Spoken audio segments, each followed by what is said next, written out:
Sénégal ngi maa ngi fii c'est ça Sénégal ngi rajo Sénégal indi ay coppite ngir li gën waaye ngir li leen di bégal rajo Sénégal fii la jant bi di fenke bu juróom benni waxtu jotee ci suba gi salaam Sénégal ay xibaar yu wóor te bees ay archive ay chronique bu leen ko kenn nettali ñaari journaliste di seq journal bi bu juróom ñaari waxtu jotee bu juróom ñetti waxtu tegalee fanweeri minute allo 12:45 bi jox kàddu gi askan wi 9h-10h plus près de vous émission buy bég ci yéen te di leen di bégal bànneex xumbal ak xumbute ba mi di jot rajo Sénégal di leen jox xibaar yu wóor te di leen bégal saa su ne. nanga def sawa Sénégal ngi voilà 8h05 fii ci rajo Sénégal ñu ñëw nag ci waxtu wi ñoo dalalee suñu gan ci biir le grand entretien mi gi ma bàyyi la gan gi kon. jërëjëf Arouna ginnaaw ba ñu la nuyoo du nuyu également les auditeurs de radio Sénégal la radio de tous les Sénégalais du nuyu suñu gan muy Abdoulaye Ndiaye di gëstukat jàngalekat sa université daara ju kawe bi nekk fii si Ndakaaru muy Cheikh Anta Diop. xam-xamam màcc lépp loo xam ne rek dafa soxal mbirum États-Unis docteur Abdoulaye Ndiaye ñu am mbégte tey di ànd ak yow ci biir émission Salam Sénégal ci rajo Sénégal ak bépp banqaasam. waaw salaamaaleykum monsieur Ndiaye maa ngi lay fay di nuyu également suñu mbokk téléspectateurs si auditeurs yëpp.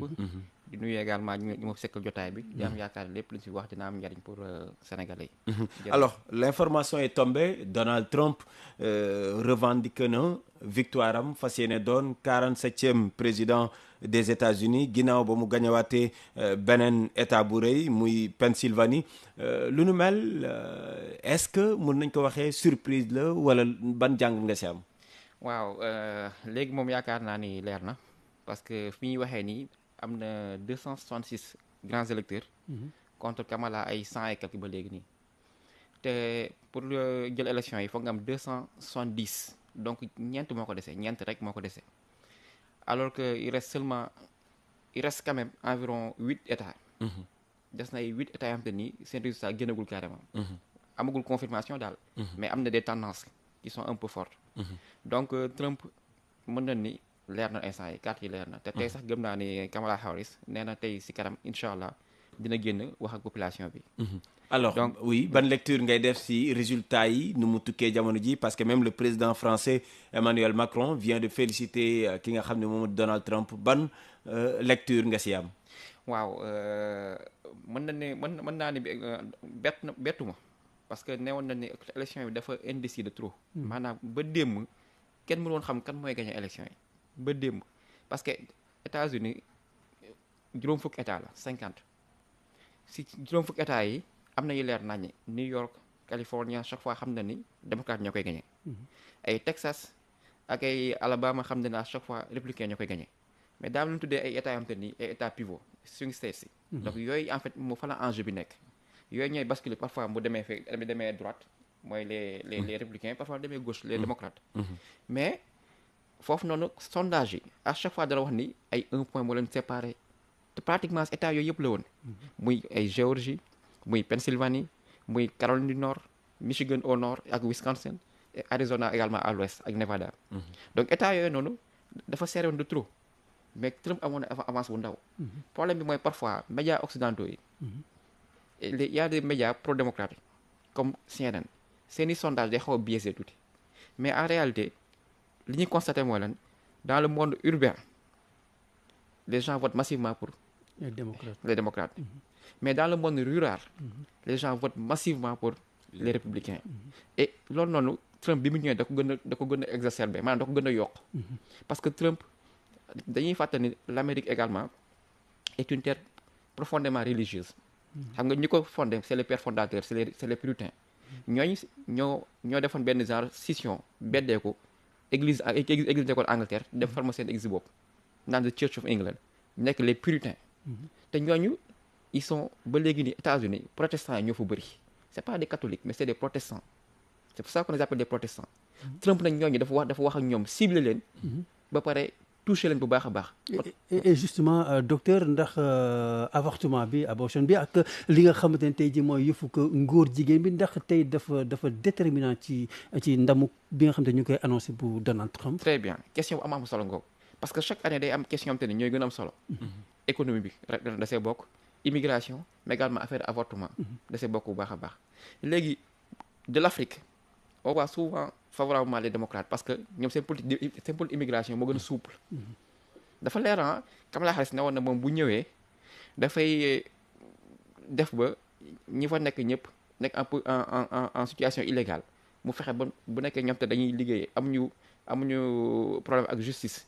dafay seen taxe ak yooyu noonu xool ñu def ba am papier yi leer. mais Trump nee na moom bu ñëwee il y aura une déportation massive des immigrés qui sont illégaux. da ko wax mu leer nañu. ndax wax nañ ci tiit loolu. loolu moom jar naa tiit. xam nga li gën a jar a tiit c'est pas pour la politique étrangère fii ne Afrique de parce que foofu noonu sax Trump intéressé ko trop mais suñu mbokk yi fa nekk en situation d'irrégularité ñoo foofoo jar a tiit nekk actuellement. boobu moom vraiment Trump nee na moom nee na du si dellu ginnaaw te il a beaucoup joué avec ça par exemple phénomène Nicaragua xam nañ ko fii nii léegi Nicaragua c'est en Amérique du Sud dañuy remonter vers le centre Mexique jaar par le Texas. Texas c'est un état républicain. Maintenant qu'est-ce qu'ils font comme administration fi nekkoon ay démocrate lañu ñoo doon favoriser immigration ñoom dañuy déplacer problème bi yóbbu leen ay New York yóbbu leen si grande ville yi ñu inonder les rues par une population xool leen phénomène bi li muy créé ba pare Trump day ñëw wax loo xam te ni leer na ko du doon dëgg mais stratégie la bu ne à Springfield par exemple haïtiens dañuy lekk ay muus ak ay xaj alors qu'aux États-Unis animal dafa am solo tellement xam nga yow sañoo sax yow ay tabaski ni nga ñëw naan da ngay rey sa xar ni non da ngay am si benn kii noonu abattoir xam nga de manière discrète nga def ko noonu mais sañoo ko mais loolu day créer bi ay genre de psychose donc Trump campagne bi dafa garaaw mais li ñuy fàtte également en Afrique mooy que ni démocrates yi ils sont trop progressistes et que ñoom li ñuy favoriser également la politique d'immigration mais également pour tout ce qui est liberté ba c'est les LGBTQ et tout ça dañ koy favoriser avortement également dañ koy favoriser or l'Amérique des profondeurs le Midwest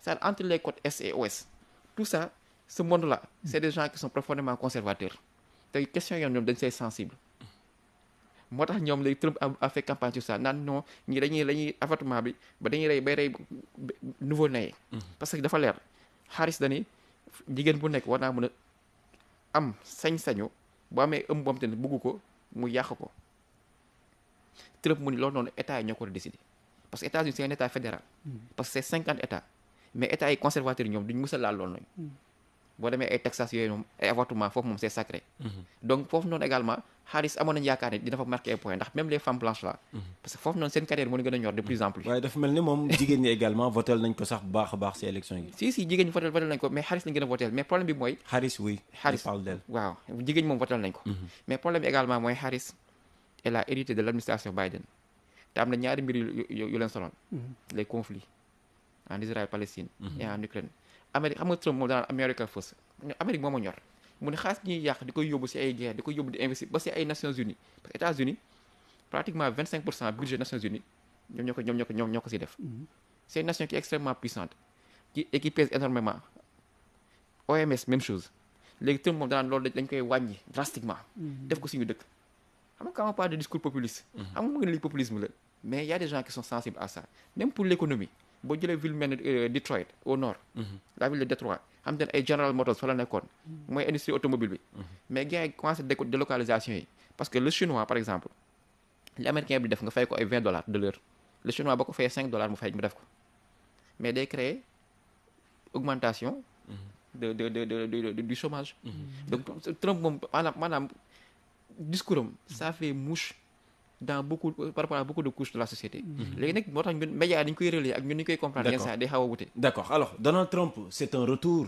parce que nekkoon na président des États-Unis gis nañ lu ñu mel daanaka Cleveland moo ko defoon ci atum 1862 donc presque 132 ans après tey Donald Trump ñu joxaat ko confiance pendant 4 ans la particularité également Sénat bi moom moo koy contrôler comment lañ mën a jàngatee lu ñu mel man je l'appelle l'insubmersible Trump parce que ëpp yaakaar ni daanu na mais dafay ñëwaat mais c'est surtout lié à ces éléments yi ma évoqué tantôt affaire il a des soutiens qui sont plus ou presque fanatiques mais il faut pas oublier également que le parti républicain dañoo am doole ci côté moyen financier milliardaires gën a bëri États-Unis c'est des républicains. Vous avez vu Elon Musk ce qu'il a fait ci campagne bi. mun naa ne sax xeetu corruption la mais problème mooy justice américaine bi dina ko rattraper de mais day fekk moom il aura déjà influé ci vote bi ci vote bi ba pare. donc loolu mooy problème bi léegi retour Trump xoolal instant yi il est mêlé dans combien de déboires judiciaires ñaata mbir lañ ko toppee. xam nga moo tax ma ne mën nañu xool le verre à moitié plein bien à moitié vide. bu dee mën na ni lan moo tax malgré tout ça mu dem élection. mais de notre côté également tu peux te dire que parce que également c'est une grande démocratie comme il n'a pas été condamné dans beaucoup de cas. yaa dañ koy bàyyi mu dem. donc Trump malgré tout ça ñëwaat na te Trump est-ce que xam nga ne Trump initialement c'est un indépendant. xam nga il y a pas eu que deux candidats il y a eu plusieurs candidats. ku mel ni Cornel West qui enseigne à Harvard. et qui est venu au Sénégal 2 fois je pense. mais indépendants yi malheureusement dañuy empiéter ci vote démocratique parce que ñoom li ñuy défendre démocrate ñoo koy gën a défendre. parce que faut pas oublier que républicains yi c'est la droite en Europe un peu la droite. Ils sont peu nationalistes et conservateurs. également affaire armement lobbying yooyu noonu dañu fa am doole comme NRA. xam nga mooy National Rifle Association. parce que ay ñoom droit de port d'armes aux États-Unis dafa am solo. xam c'est ce qu'on appelle il y a la constitution. mais il y a les 10 premiers amendements à la constitution. mooy the Bill of Rights. foofu nag la yu bëri jógee mooy affaire démocratie droit de culte. droit de manifester et droit de port d'armes mooy deuxième amendement bi. donc yooyu c'est sacré chez eux. docteur ci analyse bi ba tey peut-être les chiffres officiels daañu ko fësal mais gis nañ ne le vote hispanique en tout cas ni que démocrate yi doon gagné demeewu ni même sax ñu ngi tudd le vote des noirs rawatina góor ñi ñu bari ils sont favorables maintenant aux républicains Trump en l'occurrence. hispanique yi c'est extraordinaire. ñoom de plus en plus la Floride c'était un état pivot. jusqu'à récemment ça ne l'est plus parce que dëkk yu mel ne ay Texas ay Floride xam moo nekk entre le sud-est et le sud-ouest. en passant par le sud dafa am benn changement démographique bu fay am actuellement. hispanique yi ils font à peu près 59 millions de la population américaine ils sont très nombreux beaucoup plus nombreux que les noirs même. léegi ñooñu li gën a grave mooy ñoom c'est des immigrés. mais dañu am papier léegi mais ils sont contre l'immigration. et c'est ça qui est extraordinaire et ñoom ñoo rendre la Floride acquise aux républicains maintenant. donc la Floride n'est plus un état pivot mais c'est un état qui est devenu républicain. parce que ñoom hispaniques yooyu xam te ñoom ils sont issus de l'immigration ils sont maintenant contre l'immigration. et ça c'est extraordinaire même le Texas également ñi ngi changé démographie bi donc loolu moom c'est une réalité. et le vote noir nag c'était acquis pour Kamala Harris. mais Kamala Harris faut pas oublier que nekkoon na procureur fee ne en Californie.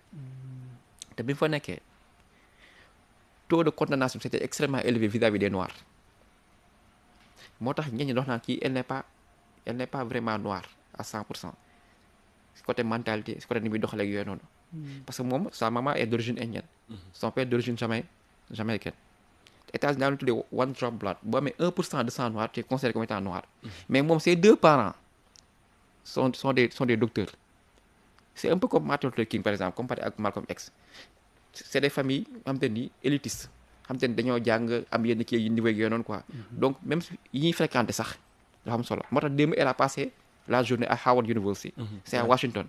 et ça on l'appelle Howard on l'appelle la Mecque du monde universitaire américain parce que ça fait partie des universités historiquement noires. de HBCU Historical Black Colleges and Universities.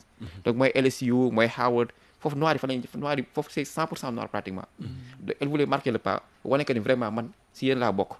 mais parfois balaa ngay convaincre ñenn ñi day fekk bay wéy na muus exactement en plus bëri woon na ay soutien moom Kamala Harris finalement dafa mel ni que ce soit muy Obama ou bien les autres célébrités pesé wuñ sur la balance. ils ont tout fait quand ils ont compris que vraiment affaire yi mi ngi commencé doy waar parce que en réalité cet état pivot yooyu lañ concentré seen kii campagne. ku mel ni Obama loo ko mu di waxal jusqu'à présent dafa am benn doole bu grave c'est démocratique mais c'est-à-dire li gën a rey Kamala Harris. c'est l'héritage Biden. oui alors que le vice-président aux États-Unis c'est presque honorifique amul doole amul sañ-sañu amul coup de franche pour jël yenn décisions wala pour am yenn influence. bu muy def campagne il fallait que mu revendiquer également cet héritage là. pour être conséquente avec elle. exactement mënul ñoo ni carrément non bàyyi la def ni baaxul mënu ko woon def. et elle n'a pas assez communiqué par rapport ak moom manque d'influence am. ak manque d'impact am quoi. mais dañ ko def comme si elle est comptable de tout ça. te loolu da ko par exemple les musulmans qui sont très nombreux au nord des États-Unis maintenant à Michigan. Il y a une ville qu'on appelle Dearborn moo ëpp ay musulmans États-Unis moom daj. seen passé il y a au moins 2 associations yu génn officiellement ni Trump la ñuy jàppale. alors qu'ils sont pas conscients que Trump conséquence bi gën a grave bi nar a am. à l'international ce sera au Moyen-Orient. parce que Netanyahu c'est son ami. te États-Unis il y a 2 lobbying yu am doole très puissants.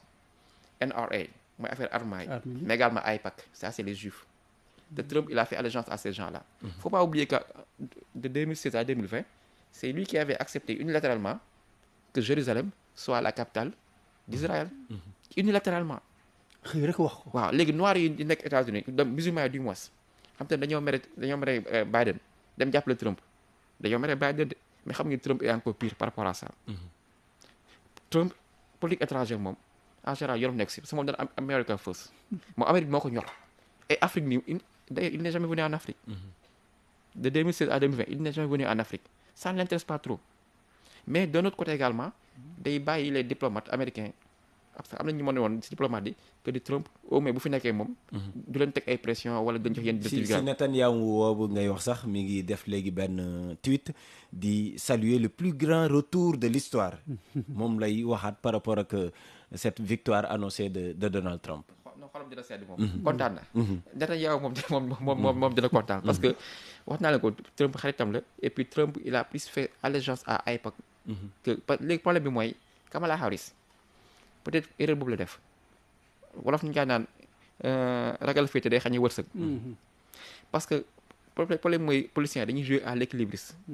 parce que yow bëgg ñu fâché doo côté AIPAC mooy les juifs qui sont très puissants aux États-Unis c'est pas parce qu'ils sont plus nombreux mais c'est quand on parle de lobbying on parle de pouvoir d'influence de capacité de nuisance loolu mooy lobbying. te ñoom ils sont à des sphères tellement élevées de la population américaine c'est extraordinaire. léegi ñooñu avant élection yi bu nekkee yow demoo ba jox leen yenn garantie yi pour nga dem lu jafe la. léegi Harris position dafa leerul woon si yu bëri moom côté boobu noonu musulmans yi gis nañ li xew instant yi parce que Israël li muy def nii sans les Américains mënu ko. ñoo leen di financer. ñoo leen équiper mais même pour leur défense ñoo leen gën a jàppale.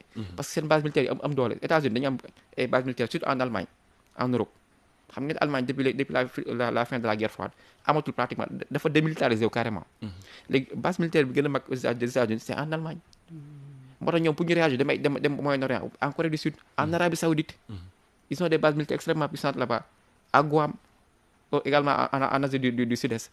donc foofu noonu pour ñu réagir ñoom lu gaaw la.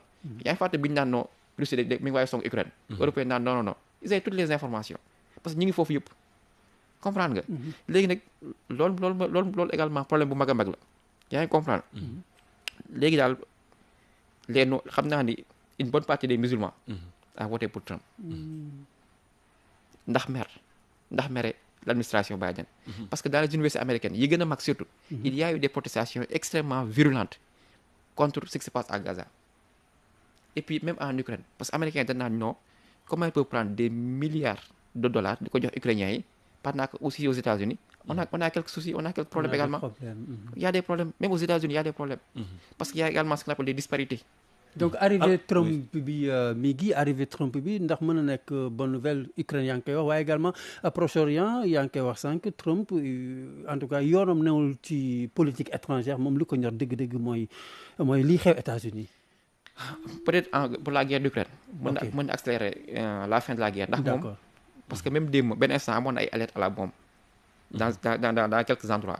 ba FBI naan probablement c'est les Russes. parce que Russie également Trump moo leen gën a arrangé. d'ailleurs Trump bi fi nekkoon ngeen naan la Trump dafa jege waa Russie. donc Trump mun na ni Russie je peux discuter avec eux Ukrainiens même chose donc fexe ba instant ñu mën a arrondir les angles. parce que affaire OTAN mooy ni loolu yëpp.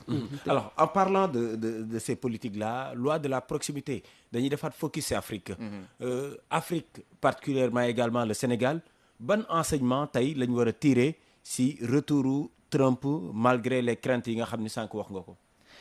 waaw parce que on vit dans un monde de plus en plus où les nationalistes, parce que républicains c'est les nationalistes, et Trump il a eu un discours nationaliste assumé. Il est très cohérent moom peut-être mais moom ce qu'il dit il est constant et cohérent dans ce qu'il dit. Donc lan lay wane en Afrique moom américain seen problème mooy, je le dis souvent à mes amis collègues américains, mooy seen présence en Afrique c'est souvent en fonction de la Chine et de la Russie. te loolu mooy seen problème. Et paradoxalement président bi gën def ay jéego Afrique mooy George Bush. C'est quand on pense lui on pense à la guerre en Irak, en Afghanistan, mais fàttali leen AGOA c'est pas Bush. PEPFAR également c'est Bush. MCC Millennium Challenge Account c'est Bush également. Africom beneen également sur le plan militaire ak échange yooyu noonu yooyu yëpp c'est George Bush. Obama il a eu des discours yoo xam te ne vraiment neex na nit ñi tout ça, mais dans la réalité des faits à part ay yàlla yooyu noonu def fi lu bëri en Afrique. Donc américain en réalité Trump en Afrique par rapport li mu jot a wane de 2006 à 2020 du am changement yu bëri par rapport li fi jot a xew. Loolu na nit ñi rassuré wu tuuti parce que moom ça ne l'intéresse pas trop et que diplomate yi fi nekk également ils pourront dérouler. te ñoom également américains yi depuis les années 80 quand ils ont perdu la guerre du Vietnam ils ont mené plusieurs guerres. C'est l'expansion parce qu'en 1766 ils étaient 13 États. Donc il y a eu l'expansion vers l'ouest, la guerre avec le Mexique pour le Texas, ils ont annexé Hawaï, Alaska, tout ça, ba dem ba Californie, ba nekk 50 États. Ñu gagné la première guerre mondiale, deuxième guerre mondiale, mais ils ont perdu la guerre du Vietnam. Maintenant, il y a eu un grand diplomate qui a dit que il faut maintenant privilégier la notion de soft power, le pouvoir disons doux, comme ça, la puissance douce. Et ça passe par quoi? Par les échanges. Ça passe par la culture, par la diplomatie, par l'idéologie, etc. Moi, américain, vous voyez, il y a beaucoup de programmes, les programmes Fulbright, les échanges, les YALI, tout ça. Moi, ñoom seen diplomatie, ñoom ci axe boobu lañ nekk. Donc Trump bu leen bàyyi ñu dérouler, il y aura pas de problème. waaw bu leen bàyyi mais Afrique moom xam na ne il avait eu une expression bu doy waar par rapport à africain yi. ñu ngi koy fàttaliku. Mais dans la réalité des faits taxul woon mu teg ay jéego pour mën a ndërmel Afrique yooyu noonu. Donc moom en réalité du am influence mag pendant ces 4 ans là faut pas s'attendre à grand chose de sa part. Alors tout à l'heure wax nga nationaliste Sénégal également de plus en plus gis nañ ay acteurs politiques yuy réclamer également ce courant de pensée boobule. jàpp nga ni ce discours là comme nu tëram mun nañ am un Trump au Sénégal boo xam dina prospérer. Discours boobu non ça fait mouche de plus en plus. Partout à travers le monde. En Europe vous avez vu de plus en plus l'extrême droite mi ngi gën a am doole ay Autriche Allemagne partout en Europe. États-Unis c'est la même chose. Sénégal bi également même les bruits de couloir et tout ça. En l'occurrence je crois c'est Tahirou Sarr qui a ce discours là. Voilà le candidat Tahirou Sarr. Donc quand il parle de carte de séjour, quand il parle de contribution des étrangers dans l'économie, mais yooyu noonu en fait il y a des gens qui voient c'est sur les étrangers, mais beaucoup de Sénégalais du terroir disent que mais il a raison, c'est une bonne chose. Moo tax il faut faire attention parce que problème politicien yu bëri mooy duñ déglu seen population. C'est-à-dire on peut dire des choses, assumer des choses, mais en restant politiquement correct. Et là, ça peut faire mouche. Parce qu'effectivement, dans tous les pays qui se respectent, il faut une carte de séjour. Et il faut contribuer à l'économie. Parce que l'élargissement assiette fiscale de bon fait non, États-Unis, boo fa nekkee, man je connais beaucoup de gens yoo xam te ni y en a qui ont fait moins de 10 ans, am cette nationalité. Ça boo fa nekkee ngay liggéey normal, surtout quand tu es qualifié, ñoom surtout nag bul am problème ak justice. Ba pare ngay fay ses taxes ak impôts. C'est très important quand tu es un étranger. Facilement ñu jox la kii ñu jox la nationalité wala carte verte. Comprendre nga. Bon discours boobu noonu également de plus en plus mais population yi dañoo sensible à ça. Donc encore une fois Trump vous voyez Trump il a raflé le monde rural. La Pennsylvanie qui est un état extrêmement important que je connais bien. Il y a 2 très grandes villes Pittsburgh et Philadelphia. Donc les 2 grandes villes là c'est des villes qui sont progressistes. Harris moo koy gagné. Mais tout le monde rural qui les comtés ruraux là. Mais même en Pennsylvanie Trump moo raflé lépp parce que ce monde rural là américain là il est conservateur et c'est des gens qui sont pas très instruits pour la plupart. C'est Amérique dafa diviser parce que américains yi ils n'ont pas les mêmes possibilités ils n'ont pas les mêmes opportunités parce que foofu noonu enseignement supérieur dafa cher. Mun nga fay ay 10 millions 20 millions chaque année pour sa jàng universitaire. te loolu c'est pas tout le monde qui peut se le permettre. Donc et l'américain moyen souvent comme foofu noonu danaan time is money quoi amoo temps da nga war fay ses factures you have to pay your bills donc dañuy xëy liggéey ñëwaat yooyu noonu donc ñooñu li gën a ñor mooy seeni problème ponctuel. Le Trump bu demee Michigan buñ leen entreprise yi ñu jël nii di ko délocaliser ay Chine di ko délocaliser ay Inde ak yooyu noonu yëpp laa indiwaat fii nii tarif yi dama koy yokk liggéey amaat mais les gens sont sensibles également à ça. D'accord. Alors, nous sommes avec le docteur Abdoulaye Ndiaye, enseignant à l'UCAD, spécialiste des études américaines. On décortique depuis ce matin les élections américaines qui ont eu lieu hier et les résultats ont commencé à tomber depuis cette nuit. Présentement, Donald Trump a gagné les 267 grands électeurs sur les 270. Alors, docteur Abdoulaye Ndiaye, quel enseignement devons-nous tirer de cette victoire annoncée de Donald Trump? Merci beaucoup, M. Ndiaye. C'est vrai, actuellement, on peut dire que la messe est dite. Trump a gagné les élections. Et comme c'est une grande démocratie, je suis sûr que Harris va, de moment à l'autre, sortir, faire un discours, reconnaître sa défaite. Et à partir de ce moment-là, aux États-Unis, donc l'élection a lieu le premier mardi qui suit le premier lundi. Parce que c'est un calendrier électoral qui est déjà établi. Si le premier mardi, c'est le premier. Le premier mardi, c'est le premier. Ce ne sera pas la date de l'élection. Il faut qu'il y ait un lundi qui précède le premier mardi. Donc là, on a le 5 novembre. Mais le président, on dit président-elect, le président élu. Parce que jusqu'au 20 janvier, il n'est pas encore à la Maison-Blanche. Voilà. Donc ça va prendre une période de transition de pratiquement 2 mois pour qu'il soit intronisé. Donc, je crois que les premiers enseignements, c'est quoi? C'est que Trump, c'est un insubmersible. Beaucoup de gens le voyaient perdant. Et surtout quand Biden s'est retiré, parce que ça également, c'est quelque chose qui a porté un coup à la campagne démocrate. Ils ont accusé beaucoup de retard à cause de Biden, qui ne voulait pas se retirer, tout en sachant qu'il allait droit au mur. Parce que Biden, que ce soit son bilan, ou bien physiquement et mentalement, les Américains, jusqu'aux démocrates, le remettaient en question. Donc il a tardé à se retirer. C'est ce qu'il a quand même fait. Maintenant, quand il s'est retiré, et là, il a commencé quand même à avoir un enjeu véritablement réel avec Harris. Parce qu'aux États-Unis, les gens aiment beaucoup les symboles. La première femme, on a vu en 2008, le premier noir à être président. Maintenant, la première femme, en plus de surcroît noire, qui pourrait être président. Donc les démocrates ont commencé à surfer sur ça. Donc pendant des semaines, on a eu deux candidats qui étaient au coude à coude. Donc jusqu'à hier, c'était extrêmement indécis. Parce que parmi les 50 États, il n'y en a que 7 où la décision était inconnue, bien indécise jusqu'à hier. La Pennsylvanie, Michigan, Wisconsin, la Caroline du Nord, la Géorgie, le Nevada et l'Arizona. Les sondages disaient que c'est 1 point de différence, 0,2 point de différence, 2 points de différence, et ça c'est très serré. Oui. Et quels sont les thèmes abordés durant cette campagne électorale et qui ont été déterminants dans cette victoire annoncée de Donald Trump? L'économie, c'est toujours important aux États-Unis parce qu'actuellement, il y a ce qu'on appelle l'inflation. Et avec l'inflation, il y a la flambée des prix. Et avec la flambée des prix, quand les revenus n'augmentent pas à la hauteur de la flambée des prix, mais les Américains ressentent ça. Or, c'est une société qui vit à crédit aux États-Unis. Ça peut avoir des crédits, c'est très facile. C'est pour ça que vous voyez beaucoup de gens là-bas qui sont des sans-abri, alors qu'ils ont de magnifiques voitures. Parce que vous avez, par exemple, un crédit étudiant que vous devez payer pendant 15 ans, 20 ans. Ensuite, vous avez une hypothèque, une maison que vous avez hypothéquée, que vous devez payer. Mais maintenant, tant que vous travaillez, c'est OK.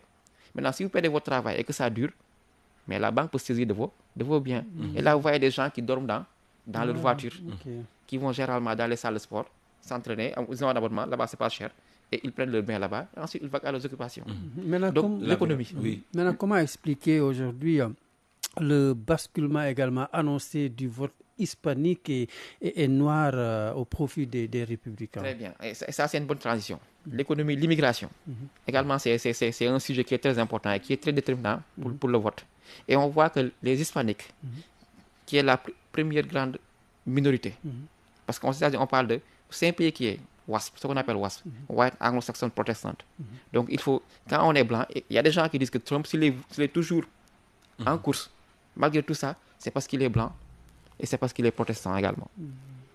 Si c'était un noir, beaucoup de gens disent que ça n'aurait pas été possible. Parce qu'il ne faut pas oublier qu'il n'y a plus de racisme comme on le connaissait, parce qu'on a eu la période du racisme jusqu'en 1865, après la guerre civile, la ségrégation raciale, jusqu'à les années 1964-65, avec les mouvements pour les droits civiques. Maintenant, le racisme est devenu plus systémique, plus structurel. Les gens n'osent plus faire certaines choses de manière visible. Mais le système fait en sorte, je donne un exemple. Oui. Dans les années 80-90, la guerre, the war on drugs, avec Reagan et Bill Clinton, ils ont durci les peines pour les gens qui consommaient le crack, par exemple, le crack cocaine et tout ça.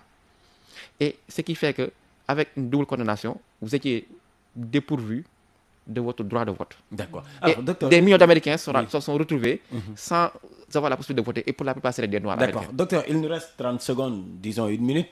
L'Afrique dans tout ça. Voilà, il faut davantage s'inquiéter pour les Africains qui sont actuellement aux États-Unis de manière illégale que pour les Africains qui sont ici. Parce que Trump avait dit de manière très claire qu'il allait faire une déportation de masse des gens qui sont actuellement là-bas et qui sont en situation d'irrégularité. Ça, il l'avait dit de manière très claire. Maintenant, par rapport à l'Afrique, la politique étrangère américaine, je pense qu'il n'y aura pas grand-chose qui va changer. Je pense que Trump, lui, ce qu'il intéresse, c'est les États-Unis d'abord. Il a montré lors de son premier mandat qu'il n'influe pas trop sur la politique étrangère et que je crois que les questions fondamentales seront plus axées sur le Moyen-Orient, sur la Russie et sur la Chine. D'accord. Merci beaucoup, docteur Abdoulaye Ndiaye. Pour rappel, vous êtes enseignant à l'UCAD, en même temps spécialiste des études américaines. On décortiquait donc ces élections qui se sont déroulées depuis hier aux États-Unis. Pour l'heure, c'est Donald Trump qui a été déclaré vainqueur avec 267 grands électeurs sur les 270 devant Kamala Harris. Arouna Diouf. merci beaucoup Migui Maham Ndiaye ñu leen di jaajëfal kon mbokk yi ñu gërëm suñu gan gi docteur ñu koy jaajëfal bu baax ñuy jaajëfal ñi ñëpp ñu déglu ñu bàyyi kon Ouleye Kane mu ñëw nag jébbal leen yéen auditeurs yi kàddu gi ngeen réagir ci li nga xam te moom la ñu waxtaanee ak suñu gan jërë ngeen jëf ba suba incha allah. salaamaaleykum Sénégal ngi maaleykum salaam Sénégal ngi nanga def sawa Sénégal ngi maa ngi fi c'est ça Sénégal ngi rajo Sénégal indi ay coppite ngir li gën waaye ngir li leen di bégal rajo Sénégal fii la jant bi di fenke bu juróom benni waxtu jotee ci suba gi salaam Sénégal